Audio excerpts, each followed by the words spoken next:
सुप्रभात बच्चों, कैसे हैं आप सब। आशा करती हूँ ईश्वर की दया दृष्टि से आप सभी स्वस्थ व सुरक्षित होंगे और साथ साथ अपनी पढ़ाई को भी कर रहे होंगे। बच्चों, आज हम अर्धवार्षिक पाठ्यक्रम के अंतिम पाठ हिंदी व्याकरण के पाठ 41 पत्र लेखन का अध्ययन करेंगे। ये पाठ कक्षा 8 के छात्रों के लिए है। बच्चों, आजकल के इस तकनीकी युग में पत्र लेखन का महत्व जो है अब वो कम होता जा रहा है, परंतु आज भी सरकारी कार्यालयों में सरकारी कामों के लिए और बहुत से ऐसी संस्थाएं हैं जहां पे पत्रों का अपना महत्व है। तो आइए बच्चों, अब इस पाठ के द्वारा हम पत्र लेखन की विशेषता और उसके महत्व को समझने का प्रयास करते हैं। पत्र लेखन का हमारे जीवन में महत्वपूर्ण स्थान है। पत्र ही ऐसा माध्यम है जिसके द्वारा हम अपने सगे संबंधियों और प्रियजनों के लिए अपनी भावनाओं को अभिव्यक्त करते हैं। पत्रों के द्वारा ही व्यावसायिक क्षेत्र में संपूर्ण कार्य व्यापार चलता है। पत्र व्यवहार व्यवसाय का महत्वपूर्ण अंग बन गया है, इसलिए पत्र लेखन में दक्षता प्राप्त कर इस कला को निखारना चाहिए। अभ्यास द्वारा ही पत्र लेखन में कुशलता प्राप्त की जा सकती है। बच्चों की जैसा कि अभी मैंने पाठ के प्रारंभ में आपको समझाया था कि पत्र लेखन का जो महत्वपूर्ण स्थान जो है वो व्यावसायिक क्षेत्रों में बहुत अधिक है। व्यापार में पत्र व्यवहार के द्वारा बहुत से कार्यों को पूर्ण किया जा सकता है, इसीलिए पत्र लेखन को किस प्रकार से पत्र हमें लिखना है, इसमें किन किन बातों को ध्यान में रखना चाहिए, इस सब का ज्ञान हमें होना आवश्यक है। तो आइए बच्चों, अब आगे का अध्ययन करते हैं। पत्र लिखते समय ध्यान देने योग्य महत्वपूर्ण बातें। पत्र लेखन में निम्नलिखित कुछ मुख्य बातों का ध्यान अवश्य रखना चाहिए। पहला, पत्र की भाषा सरल, सीधी, स्वाभाविक और स्पष्ट होनी चाहिए। सुलझी हुई अस्पष्ट भाषा से अर्थ संप्रेषित होने में कठिनाई होती है। बच्चों, यहाँ पे हमें पत्र लिखते समय ये ध्यान रखना चाहिए कि इसकी जो भाषा है बहुत ही सरल। दूसरा पॉइंट है इसका, पत्र संक्षिप्त होने चाहिए। पत्रों में अनावश्यक विस्तार नहीं होना चाहिए। बच्चों, जैसा कि पहले पॉइंट में ये कहा गया है कि पत्र जो है सरल भाषा, जो सीधी स्वाभाविक भाषा है उसमें लिखने चाहिए। उसको ऐसे भाषा में लिखा जाए कि जो पत्र को पढ़ रहा है उसे पढ़ने में किसी प्रकार की कठिनाई ना हो। दूसरा, पत्र जो है संक्षिप्त यानी छोटे होने चाहिए और उसमें जबरदस्ती अनावश्यक रूप से उसमें बातों को लिख के पत्र को नहीं बढ़ाना चाहिए। तीसरा, व्यावसायिक पत्र सुंदर और आकर्षक होने चाहिए। लिखते समय स्वच्छता का ध्यान रखना चाहिए। पत्रों में जगह जगह कटिंग नहीं होनी चाहिए। बच्चों, जब भी आप कोई व्यावसायिक पत्र लिखते हैं तो वो बहुत ही साफ सुथरा और सुंदर लिखा होना चाहिए और उसको लिखते समय ये ध्यान देना चाहिए कि जो भी हम शब्दों को लिख रहे हैं उन्हें बार बार काटा पीटी ना करें और साफ और स्वच्छ रूप से उनको लिखें। अगला पॉइंट है, व्यक्तिगत पत्रों में आत्मीय संबंध उजागर होने चाहिए। जो हम व्यक्तिगत पत्र या अपने पारिवारिक पत्र अपने रिश्तेदारों को लिखते हैं तो उसमें ऐसी भाषा का प्रयोग हो जिससे आपके आपसी रिश्ते को या संबंध का पता चल सके। पत्रों में उपयुक्त शिष्टाचार का निर्वाह होना चाहिए।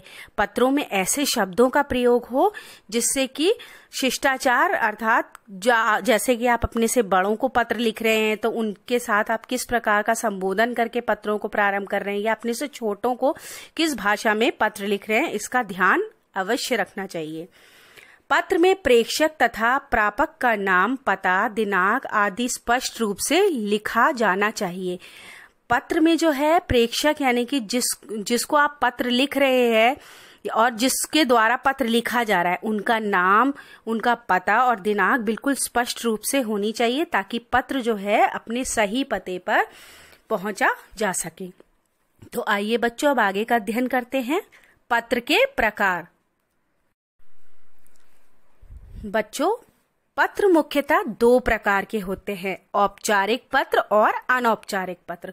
औपचारिक पत्र अर्थात ऐसे पत्र जिन लोगों के साथ हमारा कोई निजी संबंध नहीं होता वो औपचारिक पत्र होते हैं।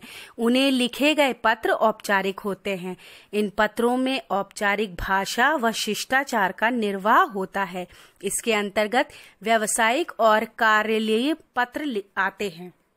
बच्चों, औपचारिक पत्र जो होते हैं वो फॉर्मल लेटर कहलाते हैं, जो कि आप किसी कार्यालय में या किसी सरकारी काम के लिए या अपने विद्यालय में अपने प्रधानाचार्य या प्रधानाध्यापिका को या नगर निगम में किसी भी आपको सड़क से संबंधित समस्याएं हैं या बहुत कोई भी ऐसा सरकारी कार्य है जिसमें इन औपचारिक पत्रों का प्रयोग किया जाता है।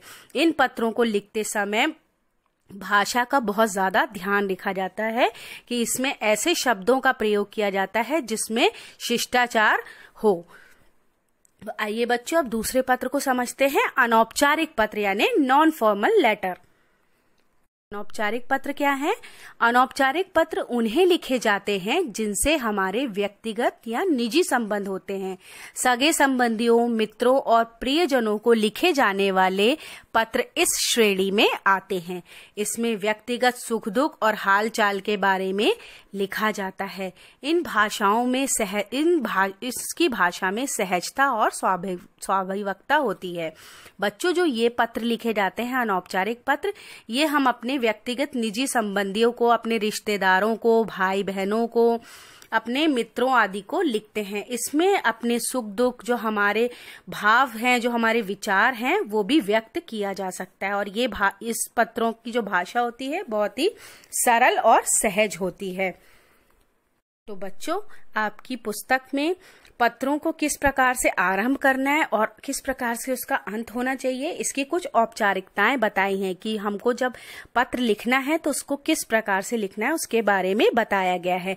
पत्र का प्रकार, औपचारिक पत्र यानी फॉर्मल लेटर। संबंध, आप किसको लिख रहे हैं।